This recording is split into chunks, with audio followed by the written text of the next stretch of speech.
Hey buddy, welcome back to the channel, or indeed, if you are new to the channel, welcome along. My name is Andy, your uncommentator for this Extreme Warfare Revenge series. This is episode number 21 of said series, where I am booking a year's worth of shows for Pro Wrestling Guerrilla, PWG. Now, before we crack on with this episode, there's just a little bit of housekeeping to be done from the last episode.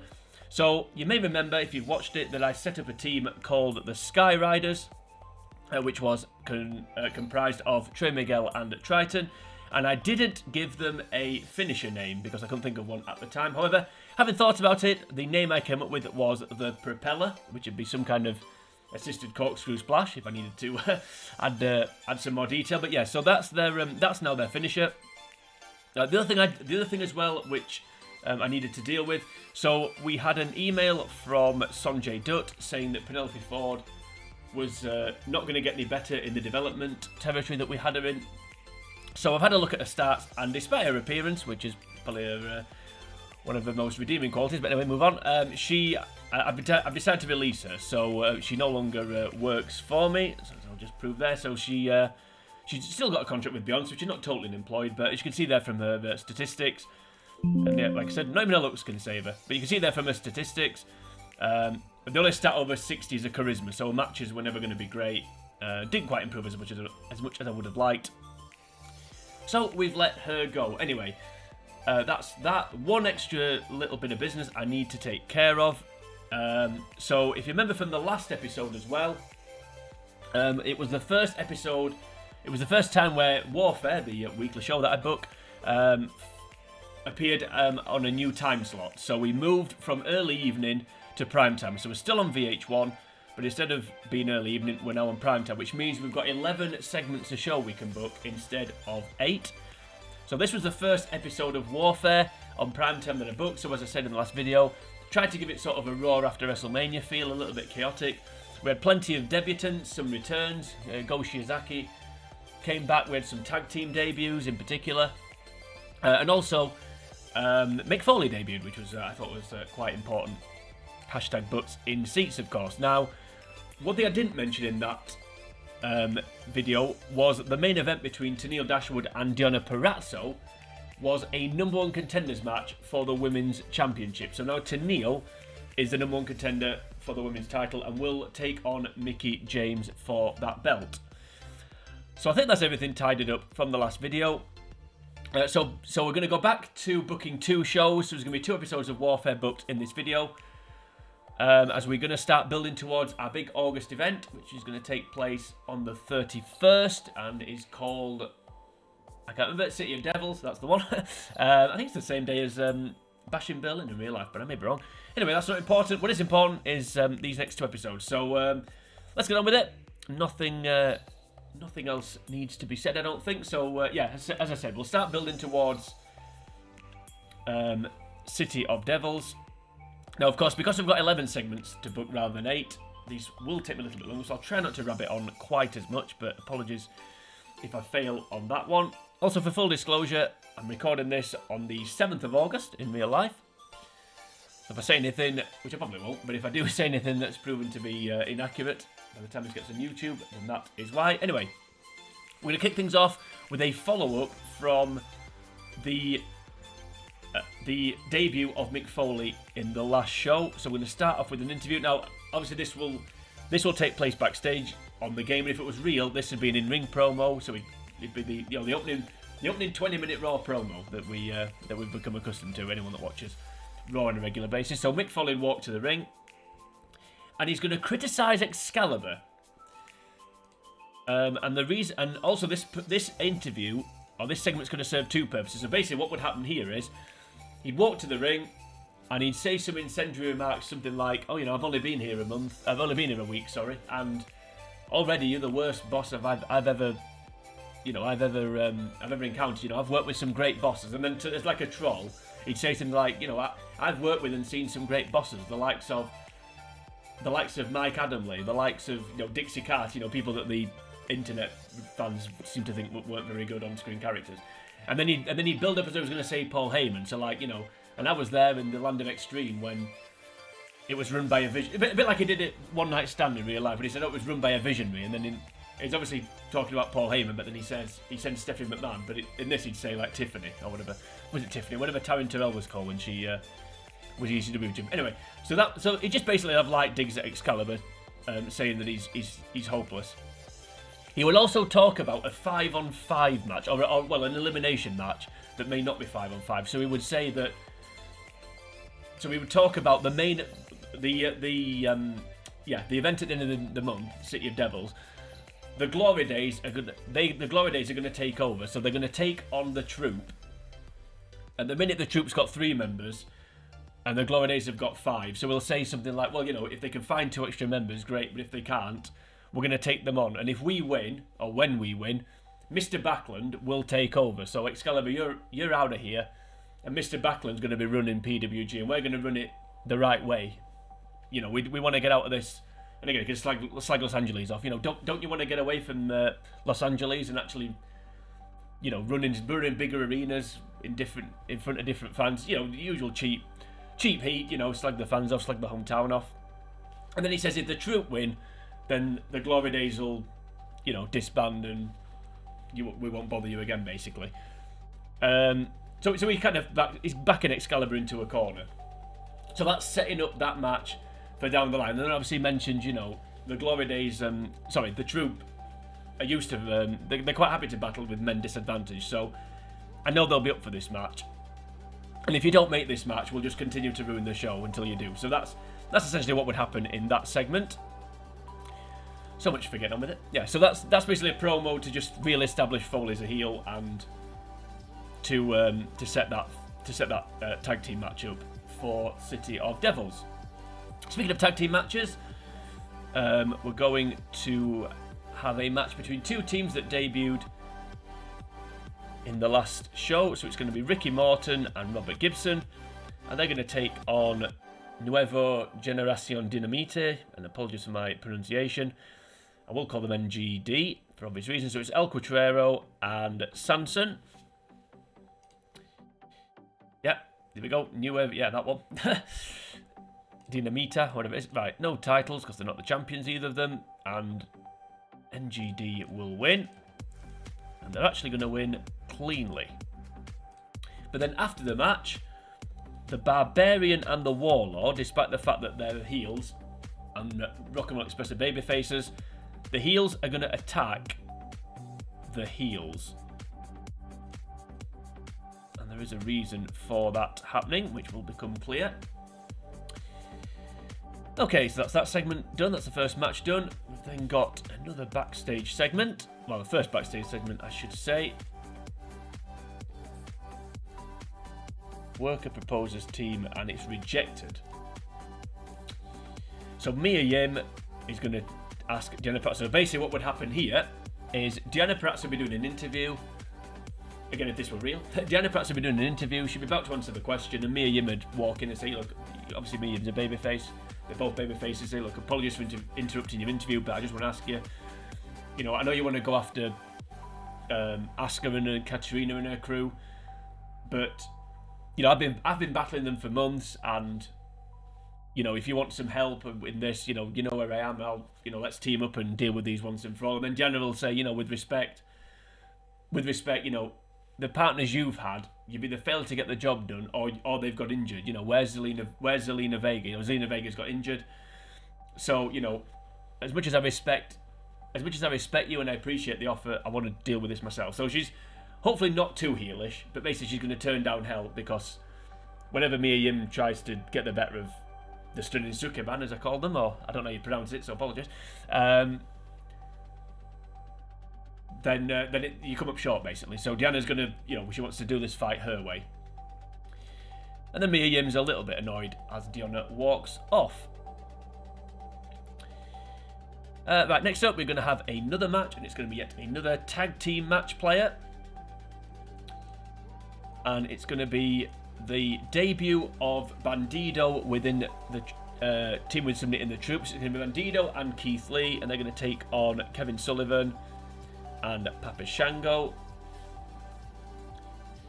Yes, Kevin Sullivan and Papa Shango, for those of you that haven't been... Yeah, if you don't know what the Glory Days with it is, yeah.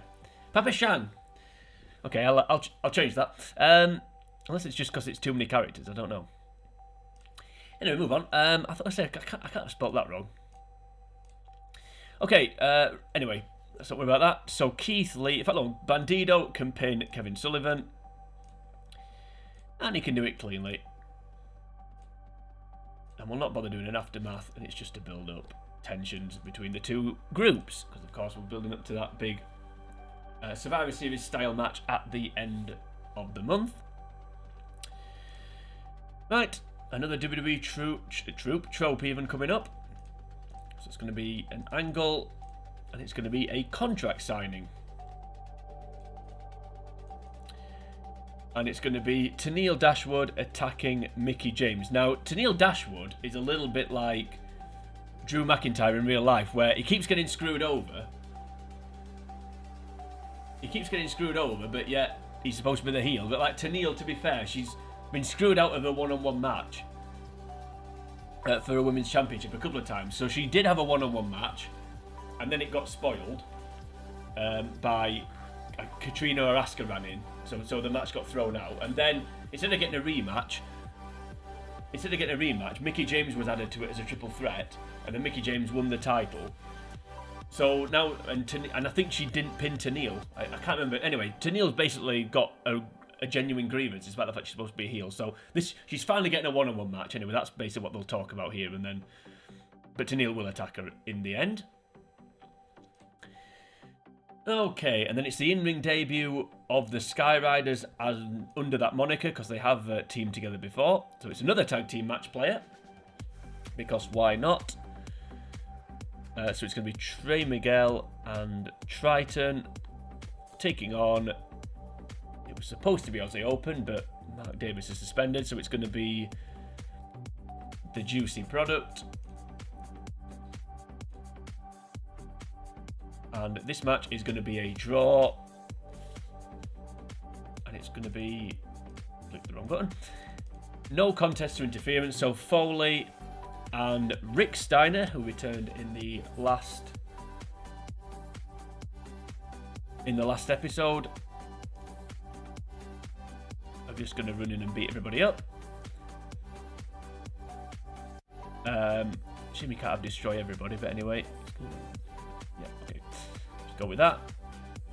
And again, that's just to get more heat on and back up what Foley said earlier, that we'll just keep ruining the show.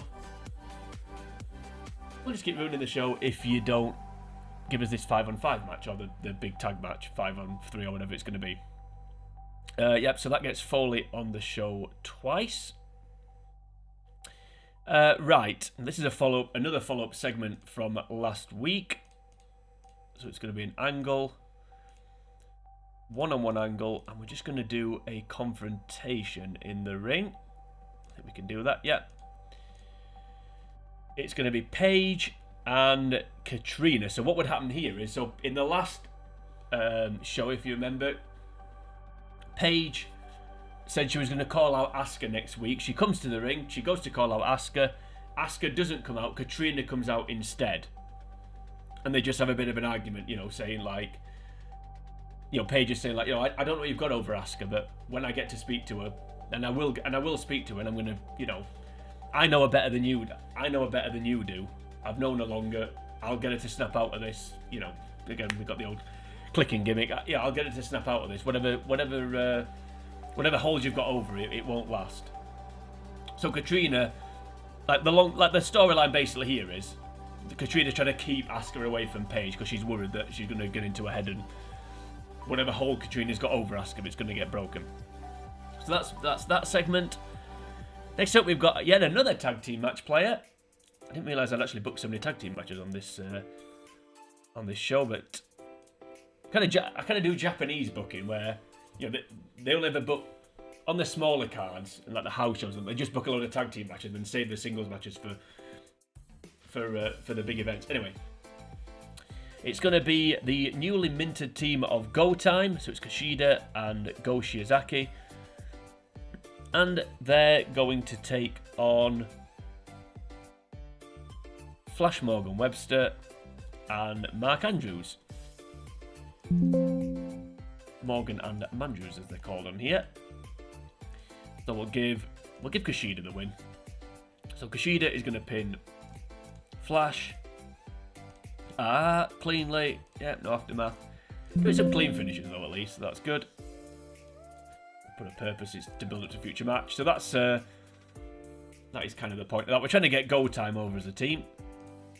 And we could start the show, but we're not gonna. I do like to use all the segments that I've got available to me. So we'll go with an interview next up, and it's going to be with a tag team, so more tag team focus. And it's going to be with the champs, so Mikey and what's his partner called? Shane. That's it, not Shad. So interview with the Mighty, no targets, and basically the question they're just all they're going to say here is like the interview will say something like, "Hey, 4 teams debuted last week, and go time, keep winning, and NGD won today. You're worried about all this new competition that you've suddenly got." And the answer is, they basically say, "No, we're not." That's the point of that one. There's more things setting up for next week, so it's yet another angle. It's going to be a challenge for next week, and it's going to be Drew Gulak, the third member of the troupe, and he's going to challenge Dominik Dijakovic. So Dijakovic keeps turning down offers to join the troupe, so Drew Gulak's a bit fed up with him and saying, "Look, you've had your match with Keith Lee, why don't you have a match with me, and well, let's get this animosity out of the way, blah blah blah." Keith, for some reason Keith still wants you in the group, I don't, but if Keith wants you in the group, I'm up for it. I'll help him, I'll do whatever needs to be done to make it happen. So that's the way offers in that match, basically. And then the last segment is not a match, it's a main event angle. It's going to be another one-on-one angle, but this time it's going to be Pillmanizing, if I can find it. It's with P, so that's a bit of a clue. Right. So the main event, or the world title match for City of Devils, is Eli Drake challenging Kongo Kong. So what would happen here is Eli Drake would come out to the ring, he'd call out Kongo Kong.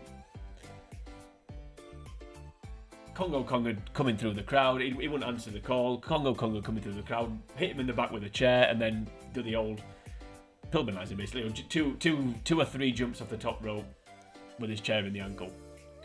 Chair in the ankle? Ankle in the chair. Edit that out. Yeah, so that would be quite a serious... And then he'd get the old stretcher treatment, or help to the back, basically, or wheelchaired out, or something like that, just to kind of sell the injury. Because we need to sell it that it is going to be quite devastating. Right, so that's the show booked. Let's see how it goes. Well, hopefully. Okay, so Foley slagging Excalibur. See what I was saying about his backstage? It won't be backstage. This would have happened in the ring. Were this real? So he'd have got up to the announce desk and basically got in his face in the announce desk. One thing Foley's really good at, which I don't know if this is news or not, but some of his heel promos in his career have been absolutely awesome. Cheap plug for his podcast, but I've listened to a few episodes of his podcast, and some of the topics have been when he was a heel, and the presenter, whose name for some reason I've just forgotten, sometimes he reads the promos out just verbatim, and they're fantastic, some of them. So I think that could be good. Rock and Roll Express, despite a combined age of 122, I think, or 23, put on a 76% match quality against a team whose combined age is 41, I think. Something like that. Anyway, good match. Did what it needed to do. Well, she wouldn't laugh in her face, but yeah, she would turn it down. That's fine. You see, Rock and Roll Express have a better match than Bandido and Keith Lee. Having said that, they are up against Kevin Sullivan and Papa Shang, so maybe that's why. Yeah, fine. That was good. Oh, hello. You see, that's why you team the Skyriders. That is why you do it. I feel like that was so good, actually. Good stuff. Excellent stuff. Yeah, so obviously again, Paige is walking backstage. No, she's not. She calls her out, and they have an argument, which we said. I was hoping that would be a little bit better, to be honest with you, but it's mainly the crowd reaction that let that one down. Kushida has evidently been watching some older AJPW tapes. Well, I imagine he may have watched it at the time. Hashtag just saying, oh, there we go. That's useful. Never a bad thing. Gaining overness. That's a good thing as well, definitely, because Dijak isn't very over. And that is very, very good. That is an excellent, excellent end. That was an excellent show, if I do say so myself. 69%. Well, anything that gets to 69 is excellent, of course, but we'll not bother with... We'll not elaborate on that comment any further. Cool. That went about as well as it could have done. Pretty pleased with that one. We got a 2.93, which is our best rating. Let's see what the network think about it. Very happy. Good. I should hope you are as well. I'm happy as well. JTG wants to work with Rick Steiner, so Shad... Was it Shad who wants to work with Kevin Sullivan way back when? And now JTG wants to work with Rick Steiner. You know, I may be able to make that happen. We'll see. We'll think about it. Cool. Cheers, Jerry. Thanks for that. Thanks for that revelation. Right. Cool. That was an excellent show, if I do say so myself. So let's hope the next one is just as good. Yeah, one thing I do find a little bit frustrating about this game, and again, you can insert the old butts in seats joke here, but we signed Mick Foley. It almost doesn't matter, in a way, it almost doesn't matter who you sign. Like, you know, we've signed Mick Foley, and our audience hasn't, like, gone up massively. Like, you know, I could sign The Rock. I could in theory sign The Rock. Just to prove that. I mean, I'm not going to do it, but let's just go with it.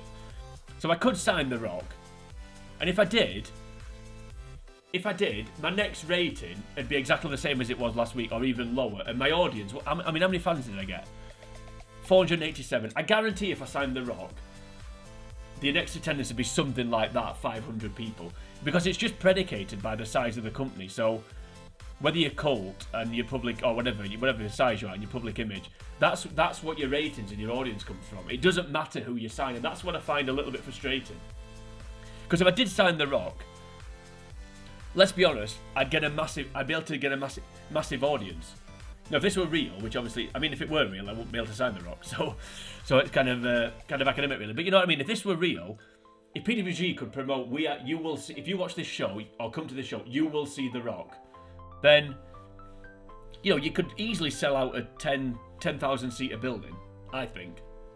Even if it's PWG. So, yeah, I do find that a little bit annoying sometimes. That like I said, it doesn't really matter. It really doesn't matter who you sign sometimes. The only time it really matters is if sometimes you get a message here from Sophie saying, you know, your workers aren't, you know, we need more overwork, or something like that, or if you're in a head-to-head rivalry with another promotion, one of the things that they'll say is something like, oh, the other promotion is seen as having better workers than us, so we need to sign better workers. That's when it matters who you sign. But apart from that, it's largely irrelevant. Right, quite a few emails here. So Tony Gurria has gone to Impact. Who's Tony Gurria? That name sounds familiar. Oh, he won't show up, will he? Let's have a look. Tony Gurria. Yeah, he looks familiar. Anyway, right, yeah, so we don't need to worry about that. Next time, Dennis Brent, who I don't know who he is. David's brother, maybe. Brian Donahue, don't know who that is either. Have they gone up to a different...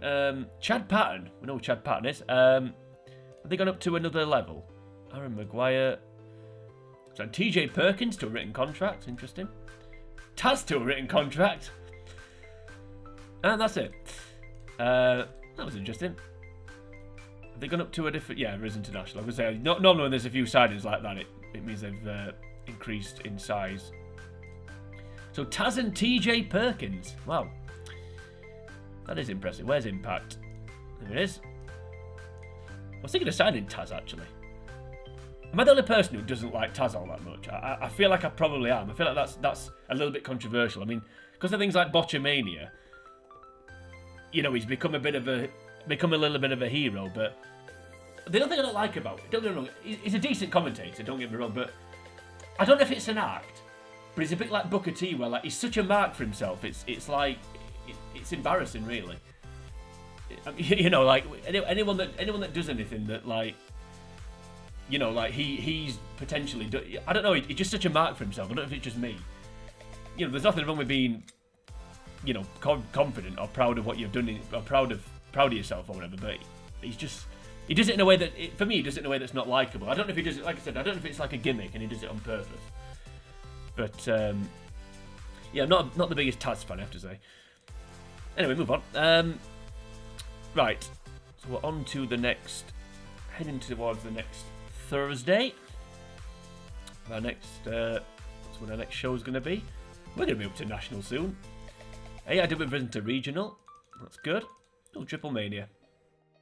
See, 3,000 people came to Triple Mania. And that was the other thing I was going to say as well, when I was moaning about The Rock and Mick Foley. And that. Like, if I put a pay-per-view on, like I did there with All-Star Weekend, like if that was real, because of who I booked for All-Star Weekend, that would have got more buys. But, you know, if I signed The Rock and put a pay-per-view on, it wouldn't increase the buy rate, even though in reality it would.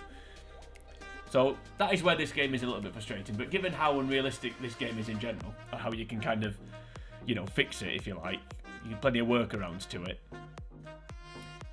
It's I suppose that's the least of it. I'm surprised they've not signed anybody AEW if they've just got bigger. Let's delete all this rubbish. Okay. It's Wednesday night, you know what that means. I do think Dynamite's been cancelled, if I remember correctly. Yeah, see, no email about Dynamite's ratings. So, you don't know what that means. Well, you know what it means. It means there's no episode of Dynamite. That's what it means. Right. Don't know why I'm keeping those emails. AIW. Let's just have a quick look at those before we... Yeah, Tom Lawler, Kevin Thorne, Cameron Grimes, Crimson, Hideyoshi Tenzan. I feel like they've just signed these. So I went to get an email about it.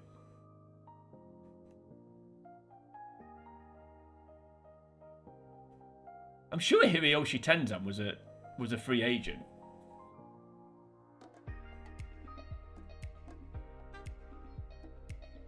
Why did I not get an email telling me they'd signed them? Let me just check something a second.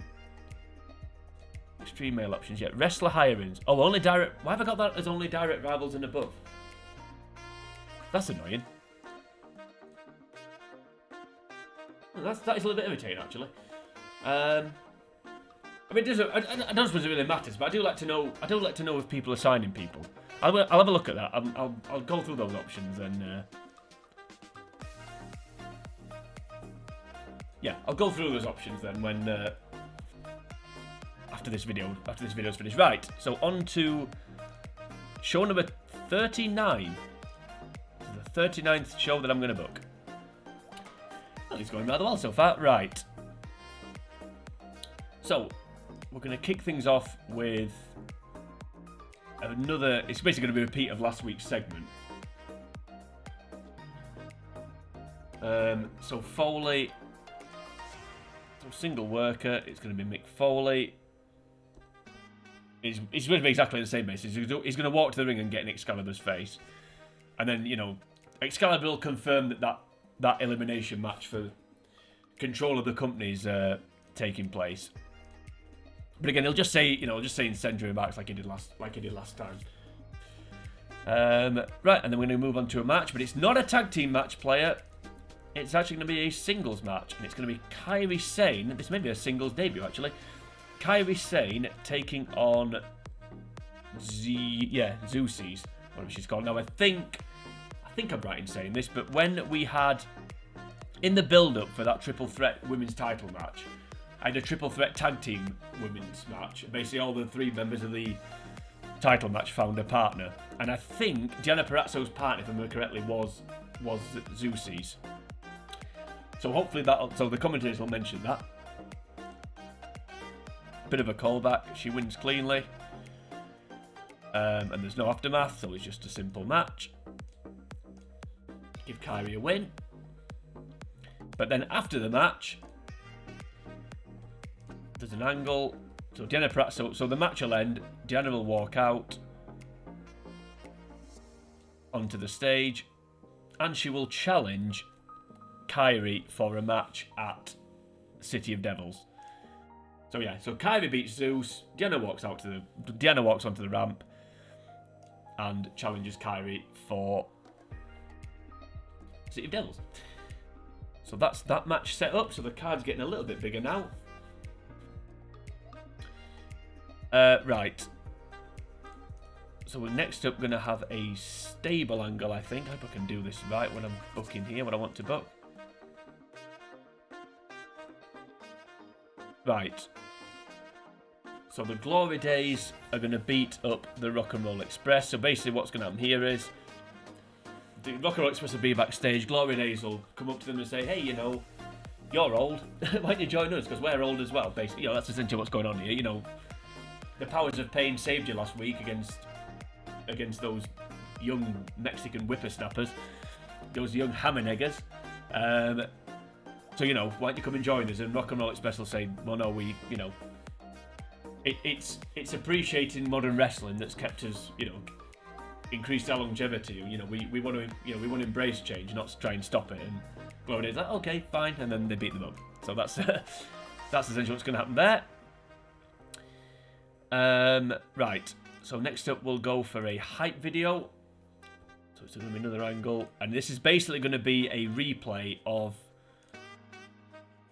the Pillmanizing attack from last week. So Kongo Kong and Eli Drake. So what would happen here is they'd show. So we'd show us a replay of the ankle attack, and then we'd maybe just add a bit of extra footage on. So like for example, Eli Drake in the back when he gets to the backstage, or after. This is what happened when the show went off the air. You know, Eli, as I said, getting put into the wheelchair or stretched out, and then maybe you could do some fake footage from an hospital showing some fake X-rays, something. So basically, replay the attack and then just put a bit of extra footage on the end, just to kind of sell it.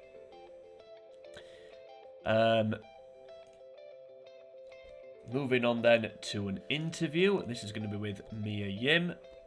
So basically, what she's going to say. I don't want to keep saying so basically before I describe something. What she's going to say here is essentially.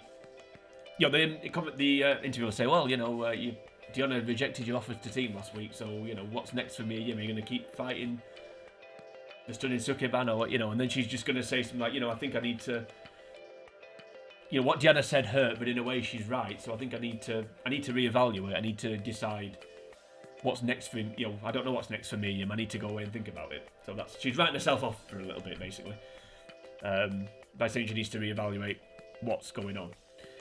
And she wishes, you know, she says like, oh, you know, the offer's still there for Deonna if Deonna wants to reach out, but you know, I'll give her advice, but I'll not fight alongside her. It's her fight, you know, it's her battle. I'll let her fight her own battles if that's what she wants. But yeah, anyway, so yeah, she basically just says I need to reevaluate. Okay, and then the match that was booked last week, which is between Drew Gulak and Dominic Dijakovic, and it's going to be a draw, and it's going to be no contest because Bob Backlund is going to run in. Once again, the Glory Days ruining the match. No, we'll not have any aftermath. We'll just have not have anything. I think basically, well, no, the aftermath. I mean, I actually can't book this, but a good aftermath here would be Gulak attacks Backlund, and Dijakovic just like walks off. He doesn't want anything to do with this. So, can I book that actually? No, I can't. I mean, I could book a 2-on-1, but no, that's not what would happen. Gulak can attack Backlund, but then Dijakovic will walk up. So he wants nothing to do with this fight. So again, that's building up to the City of Devils match. And then we're going to do an interview. It's going to be with the troupe this time. So Dijakovic had. So I suppose what would happen here is, not Dijakovic. I suppose what would happen here is, as Gulak and Backlund are fighting, the Glory Days had come out to help Backlund, and then the troupe had hit the ring to help Gulak, and then the Glory Days would back off, and then the troupe would be in the ring, and then they'd do this interview basically. You know, Keith Lee would grab the microphone and say, you know, you want this match, you got it, blah blah blah. So yeah, hype upcoming match. So so essentially they grab the microphone and say, you know, this this 5-on-3 match, you know, I know you want this match, you got it, sort of thing. So I know I said earlier about Excalibur confirming it, but they need they'd come out and say, yeah, you got it, and even if we don't find 2 extra partners, we'll take you on 5-on-3. We're not bothered. So that's we'll still kick your ass. So that's yeah, essentially what would happen there. The next up, we're gonna have instead of a tag team match, well, it's gonna be a tag team match player, but it's gonna be 4-on-4. Bit of a random match, but we'll go with it. Not a Survivor, or definitely not a War Games match. I'm gonna try and do the William Regal for that one. However, it's going to be Go Shiozaki, Kushida, JTG, and Shad Gaspar. JTG is going to be gutted because Kevin Sullivan's not in this match, is it? Kevin Sullivan, what's his face? Oh, it was Rick Steiner, wasn't it? Rick Steiner. Anywho, yeah, so it's going to be Go Time and Crime Time. So, yeah, there's going to be a name for that one, but I can't think what it is. And they're going to take on Flash Morgan Webster, Mark Andrews, Shane Thorne, and Mikey Nichols. So the Mighty and Morgan and Andrews teaming up. So Team Shiozaki versus Team Flash. Apparently, let me just repick that. So it doesn't say Team Flash, which I know is... Actually, no. Team Flash. Yeah, Team Flash. I like Team Flash, actually. That's quite a good name. Yeah, Go Shiozaki, Kushida. Does it really matter? Why am I doing this? Don't know. Edit this out. JTG and Shad. Taking on... We'll have Team Thorne. Well, no, that sounds a bit better. Shane Thorne, Mikey Nichols, Flash Morgan Webster, and Mark Andrews. There we go. And Go Shiozaki is going to pin one of the tag team champions, which is going to be... We'll go with Mikey, because it's Team Thorne. We'll not pin the captain. Yep, cleanly. So that's no prizes for guessing what that's setting up.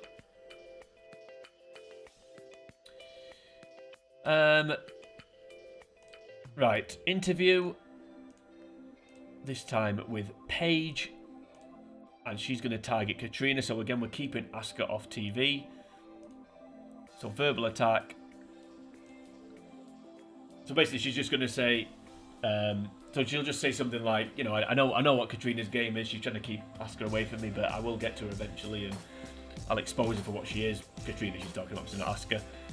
I know Katrina's not, you know, even Katrina's not here tonight because she's scared of me, and she just basically slags her off just for a few minutes. And then last up, the main event. It's going to be, I feel like I'm going to be using people too often here, but we'll go with it anyway. So it's going to be tag team match player. It's going to be the Rock and Roll Express. Yes, the main eventing. Morton and Gibson versus Rick Steiner and Papa Shang. Again, it says Papa Shang. I need to change that. I'll sort that out before the next video. And they're going to win. So Rick can pin Ricky. Because why not? Rick pins Ricky. And because the Warlord and the Barbarian run in. But then here comes Keith Lee and Bandido for the save. Running for the save. And we build up again that 5-on-3 match as it is at the moment. So will the Rock and Roll Express become the 4th and 5th members? That's kind of what's been teased here, which would make sense, I guess. Right, let's go. I don't think this show is going to be quite as good as the last one. The last show was really good. This one, not quite so much. But we're building, putting blocks in place, ready for... Cool. That was an 11. I think the last interview was 75%, so that was much better. Cheers, Mick. Not quite as good as I was hoping there, but hey-ho. Neither was that. Neither was that. Neither was that. That's okay. That's pretty good. I wish that would have been better. That was a bit disappointing. Yeah, that's fine. Could be better, could be worse. Yeah, we'll take that for what it was. Good. And yep, another good match for the Rock and Roll Express. Pretty good signing so far, those two. Yeah, not quite as good. To be fair, I was expecting worse than that, so... If Kairi Sane against Zeusis is the worst segment, we'll take it. I was hoping Kulak and Dijakovic was a little bit better, though. I was a little bit disappointed with that one. But hey-ho, anything good? Ooh, Rick Stearns working too stiffly. Dijakovic wants to move up the card. And that's it. That's all we get. So, what was the rating, actually? I forgot to check it. 2.94. Is that the best one we've had? Yes, it is. So, clearly how good that last show was got round. We got an extra 0.01 rating. Cool. So, 2 good shows there, I thought. Right. We were just ticked past the 40-minute mark, so that's not taking as long as I thought it would, which is good. And I think that is all there is to do. So we've done 2 shows. We're building up towards City of Devils. So there's 2 more shows, 2 more episodes of Warfare to go before we get to that City of Devils event at the end of the month. But that is the end of this video. So if you enjoyed this video, then please like and share the video. You can also leave a comment on the video should you choose to do that. While you're here on YouTube, if you head on over to the channel, The Uncommentator, you will find the rest of the videos in this playlist. If you're wondering how we've got to this point, if you're wondering who the Glory Days are and other things I've alluded to and you have no idea what I'm talking about, then please go and check out the rest of the series and you'll see how the storylines have developed. Also, if wrestling is your thing, I've done a playthrough of WWE Crush Hour for the PlayStation 2. If wrestling isn't your thing, I don't know why you're watching this video, but if it isn't, there's also plenty of other content on the channel from different genres, various games, from various consoles down the years. But join me next time, we're going to be moving on. We'll be booking the next 2 shows as we head on towards the big event at the end of the month. Building up towards that, putting more blocks in place, putting more matches in place. But to it at that point, for now, from me, it is sayonara.